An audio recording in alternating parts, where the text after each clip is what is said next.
নমস্কার বন্ধুরা, আমি তনুশ্রী চলে এসেছি একটা ছোট্ট মিনি ব্লগ নিয়ে। তো আমি সকাল সকাল চলে গেছিলাম মায়ের দর্শন করতে। তো দেখছিলাম ঠাকুরমশাই পুজো স্টার্ট করে দিয়েছে, তো মাকে আমি পুজোটা দিয়ে নিলাম। তো ঠাকুরমশাইকে প্রসাদটা দিয়ে আমি প্রণাম করে ধূপকাঠি মোমবাতি জেলে তো মনের কথাটাই বলছিলাম।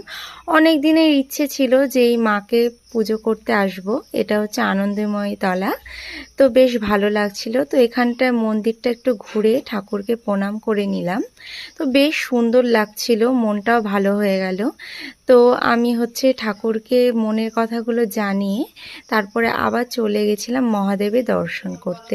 তো মন্দিরটা বেশ সুন্দর লাগছিল। আমি ঘুরে ঘুরে সব ঠাকুরকে প্রণাম করে নিলাম। তো বেশ ভালো লাগছে পরিবেশটা।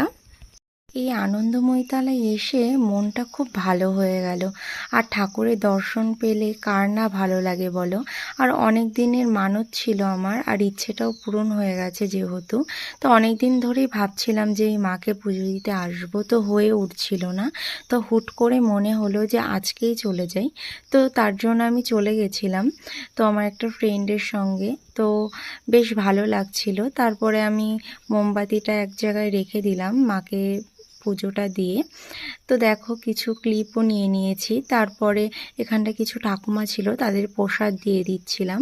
তো তারপর আমি একটু ঘুরে দেখালাম মন্দিরটা তোমাদেরকে। কেমন লাগছে অবশ্যই আমাকে জানাবে।